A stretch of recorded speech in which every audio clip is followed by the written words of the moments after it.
Sir 1 फरवरी को exam है, exam में मैं कौन सा पेन लेकर के जाऊं? एग्जाम में यदि ऐसा प्रश्न आ जाए जिसका उत्तर मेरे पास ना हो, फिर मैं उस प्रश्न का जवाब कैसे दूंगा?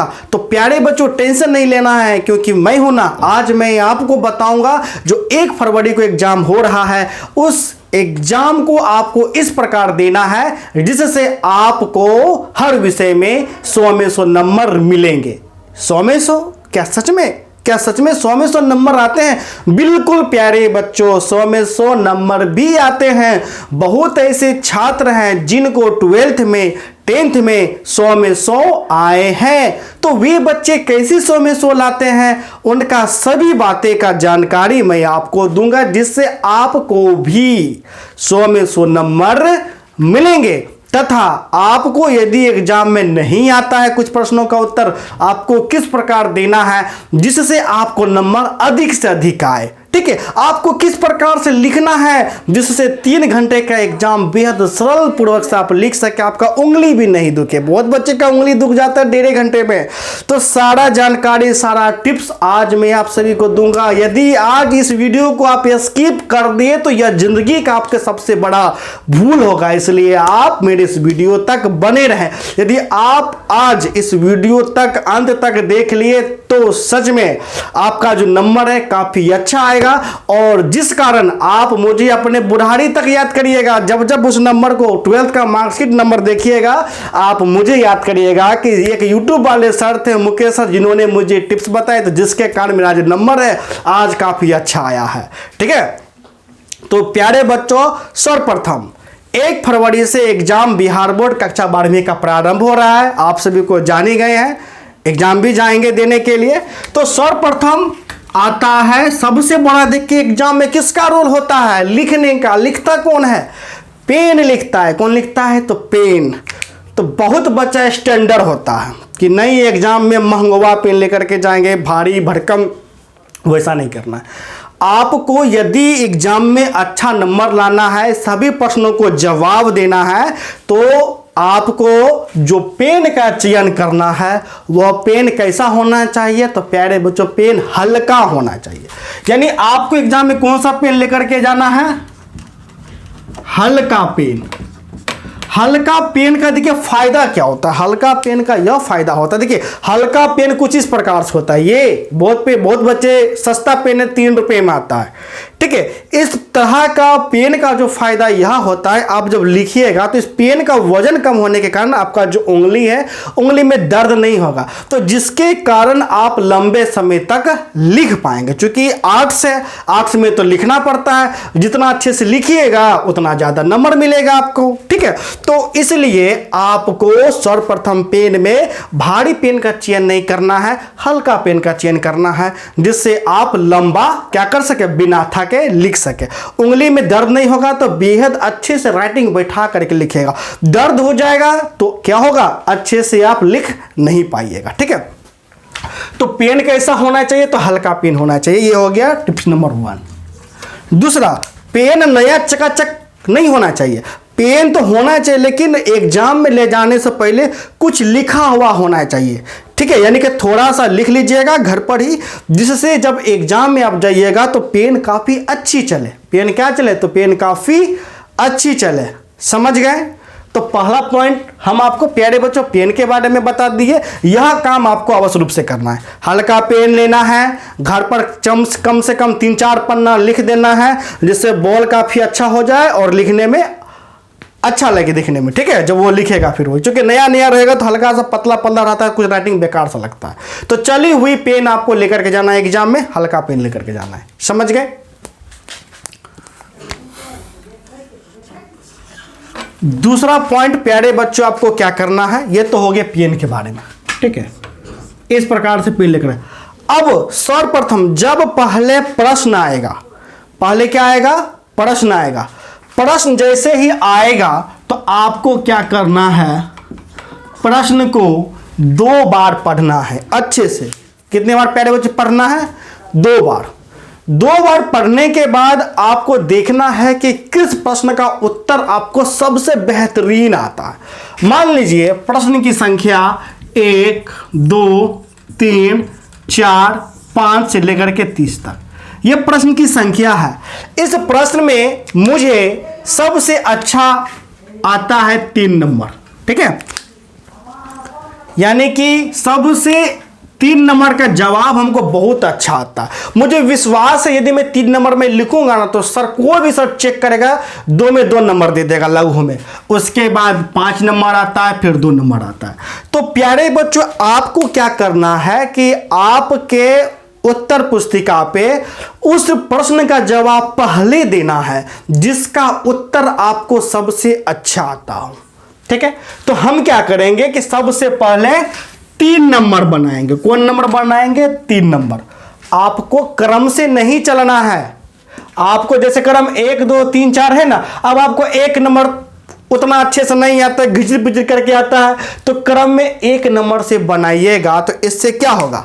तो पहले कोई टीचर जैसे कि हम ही हैं, हम देखें 1 नंबर पहले बनाया, जवाब अच्छे नहीं दिया, काट दिए, 2 के जगह 1 नंबर बैठा दिए, फिर पन्ना उल्टा, फिर देखे 2 का भी अच्छा जवाब नहीं दिया, फिर नंबर 1 नंबर दिए।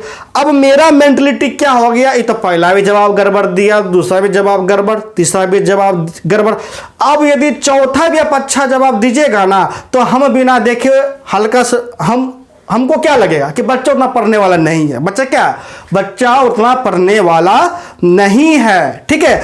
इसलिए जो नंबर जो देने का जो संभावना होता है वो थोड़ा सा कम जाता है, टीचर नंबर कम देना शुरू कर देते हैं, क्योंकि पहले पेज से ही लग जाता है कि बच्चा क्या है, तो बच्चा पढ़ने में कमजोर है। यदि मान के चलिए आपको बेहतरीन 3 नंबर आता है तो पहले 3 का जवाब दिए, फिर 5 का दिए, फिर 4 का दिए, इससे टीचर देखा 3 नंबर पहला बड़ा बेजोर जवाब दिया है, फिर देखा एकदम झक्कास दिया है, फिर देखा मस्त देखा, यानी टीचर के मन में क्या आ गया कि बच्चा पढ़ने वाला है। बच्चा क्या हो गया? बच्चा पढ़ने वाला है, जिस कारण टीचर जो है शुरू में ही जो नंबर क्या उछल के देना क्या कर देते हैं, तो प्रारंभ कर देते हैं, ठीक है ना।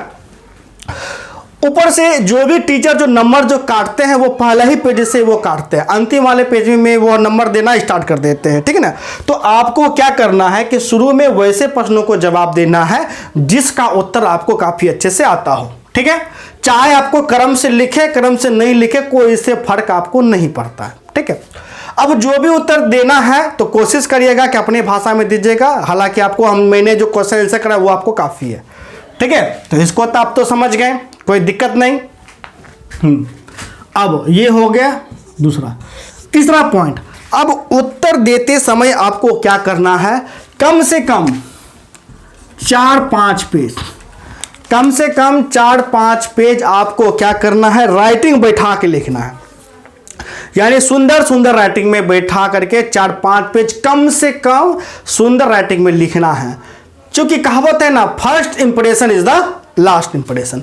चूंकि पहला पेज यदि सुंदर रहेगा, दूसरा भी सुंदर, तीसरा, कम से कम 4 पेज सुंदर राइटिंग में रहेगा तो टीचर के मन में, आपका जो कॉपी चेक करेगा उसके मन में हो जाएगा कि बच्चा क्या है, बच्चा पढ़ने वाला है, बच्चा तेज। चूंकि एक संभवता हो जाता है कि जिसका राइटिंग अच्छा होता है कि उस राइटिंग के आधार पर बच्चे को जज किया जाता है कि वह बच्चा पढ़ने वाला होगा। इसलिए आपको हर कीमत पे 4-5 पेज सुंदर राइटिंग में आपको लिखना है, ठीक है। उसके बाद आप थोड़ा सा नॉर्मल भी लिखते हैं तो किसी भी प्रकार का कोई दिक्कत आपको नहीं होगा, ठीक है। यहां तक समझने में कोई दिक्कत नहीं होना चाहिए, ठीक है। 3 पॉइंट रखोगे। अब मेन आता है चौथा पॉइंट। चौथा पॉइंट मेन क्या है, तो मेन चौथा पॉइंट यह है कि अब जिस प्रश्न का उत्तर हमको नहीं आता है उस प्रश्न का जवाब हम क्या दें, ठीक है। यानी कि जैसे 30 में 15 लघु बनाना है, आपको 14 लघु आ गया और एक ऐसा जवाब है जो कि आपको साफ नहीं आता है, दूर दूर तक नहीं आता है।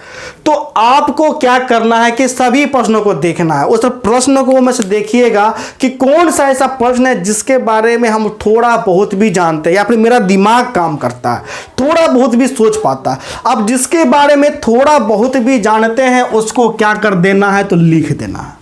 उस प्रश्न को पकड़ना है और आपको लिख देना है। आपको खाली छोड़ करके नहीं आना है, भूल से भी कभी भी खाली छोड़ करके नहीं आना। यानी कि हर कीमत में 15 लघु बनाना ही है और 4 दीर्घ बनाना ही, हर कीमत पे एक भी प्रश्न को छोड़ना नहीं है। ठीक है, यदि इन 15 में से 14 हमको आता है, एक हमसे नहीं बन पा रहा है, तो फिर भी एक को हम बनाएंगे। हम जितना जानते हैं, जितना मेरा दिमाग सोच पाता है, उसके बारे में जो भी जानकारी आ रहा है, हमको उसके आधार पर क्या करना है, तो उसके आधार पर लिख देना है। देखिए, छोड़ दीजिएगा तो लड्डू मिलेगा गोल गोल, ठीक है, लिख दीजिएगा क्या पता कुछ अंक मिल जाए। ठीक है, तो कहीं ना कहीं कुछ लिखिएगा, सब्जेक्टिव में आपको वो अंक मिलेगा ही मिलेगा। ठीक है ना, इसलिए छोड़ना नहीं है। छोड़ने का मतलब है क्या, तो लड्डू आ जाना, इसलिए लड्डू नहीं लाना है। आपको हर कीमत पे 15 का 15 बनाना है और दीर्घ में 4 का 4 आपको बनाना है। समझ गए ना, आपको छोड़ना नहीं। और जो आपको नहीं आता है उसको एकदम अंतिम में बनाइएगा, क्योंकि शुरू में अच्छा एकदम लिखा हुआ है, टीचर को लगने लगा कि बच्चा पढ़ने में तेज है, बच्चा क्या पढ़ने में तेज है, अंक देते गया अंतिम में है, तो वो भी अपने आप टिक लग जाता है, चलो 2 में 2, ठीक है, चलो 2 में 2, इस प्रकार ये कभी कभी मिल जाता है। ठीक है ना, तो इसलिए कभी भी प्रश्नों को नहीं छोड़ना है। तो यहां तक प्यारे बच्चों आपको समझ में आ गया। यदि आप इतना कर लेते हैं, ये तो मेरा हो गया सब्जेक्टिव का। यदि आप इतना कर लेते हैं, क्या कर लेते हैं, यदि आप इतना कर लेते हैं तो आपको पूरा का पूरा नंबर आपको चले आएगा। ज्यादा दिमाग नहीं दौड़ाना है, इतना कर लीजिएगा काफी है। ठीक है ना, ज्यादा दिमाग दौड़ाने की आवश्यकता नहीं है, जितना बता दिए उतना ही काम करना है। बस हल्का पेन लेकर के जाना है, चली हुई पेन लेकर के जाना है, जिसको आता है उसको पहले बनाना है, सुंदर सुंदर राइटिंग में लिखना है, और जो नहीं आता है अंतिम में लिख देना है। कैसे लिखना है वो आपको भी पता है कि कैसे लिखना है। ठीक है, जो भी मन में आए लिख देना है, छोड़ना नहीं है। ठीक है ना, अब आ जाता है ऑब्जेक्टिव। ऑब्जेक्टिव में हमको 50 बनाना है। कितना बनाना है, 50। अब आपको ऑप्शन रहेगा 100। अब 100 में से दिक्कत है हम उसके, अब 100 में से दिक्कत है कि मुझे 45 ही बना, 5 को नहीं बन पाया। 45 ही बना, 5 ही नहीं बन पाया, फिर हम 5 को कैसे बनाए। तो इसमें काम करेगा क्या, तुक्का। सपोज दूर दूर तक आप नहीं बना पाते, दूर दूर तक काम ही नहीं किया, तो आपको 45 में से देखना है कि सबसे ज्यादा ऑप्शन क्या आ रहा है, ए आ रहा है कि बी आ रहा है कि सी आ रहा है कि डी आ रहा है। यदि सपोज दैट सी 70% आया, नहीं सी आया 50%, 60 आया, ये आया लगभग 20%, ये आया 10% और ये आया आपको 10%। तो यदि दिख रहा है कि सभी का उत्तर जिसको आप जान रहे जितना तक बना है उतना में सी ज़्यादा रहा है, तो सी का परसेंटेज ज़्यादा है, तो बाकी कितना पड़ गया, 5 और बनाना है। तो एक लाइन से आप सी कर दीजिएगा, आपको पक्का है कि इसमें से 2 गो सही हो जाएगा।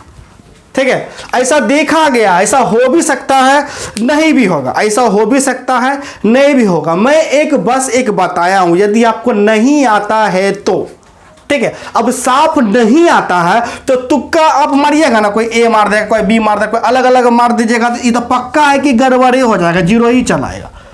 ठीक है, इस प्रकार से यदि प्रोबेबिलिटी 10वां में पढ़े होंगे ना, प्रोबेबिलिटी प्रायिकता, उसी का आधार पे बोल रहे हैं। यदि सी का परसेंटेज ज्यादा बन रहा है तो 5 को सी क्रम से कर दीजिएगा, तो 2 को पक्का सही हो जाएगा। तो 2 नंबर तो फ्री का आपको मिल गया, मिला कि नहीं मिला, मिल गया ना। ठीक है, तो प्यारे बच्चों मैं आशा करता हूं कि आप बहुत अच्छे से एग्जाम दीजिए, बेहतरीन नंबर लाइए, और एग्जाम देने के बाद जब रिजल्ट आए तो एक बार हमको कॉल तने जरूर कर लीजिएगा कि सर जी मेरा नंबर बहुत अच्छा आया है। तो प्यारे बच्चों मिलते हैं नेक्स्ट वीडियो में, तब तक के लिए धन्यवाद। और हाँ, यदि कोई डाउट है तो कमेंट करके बताइए, मैं उस पर आपको वीडियो बना दूंगा। ठीक है।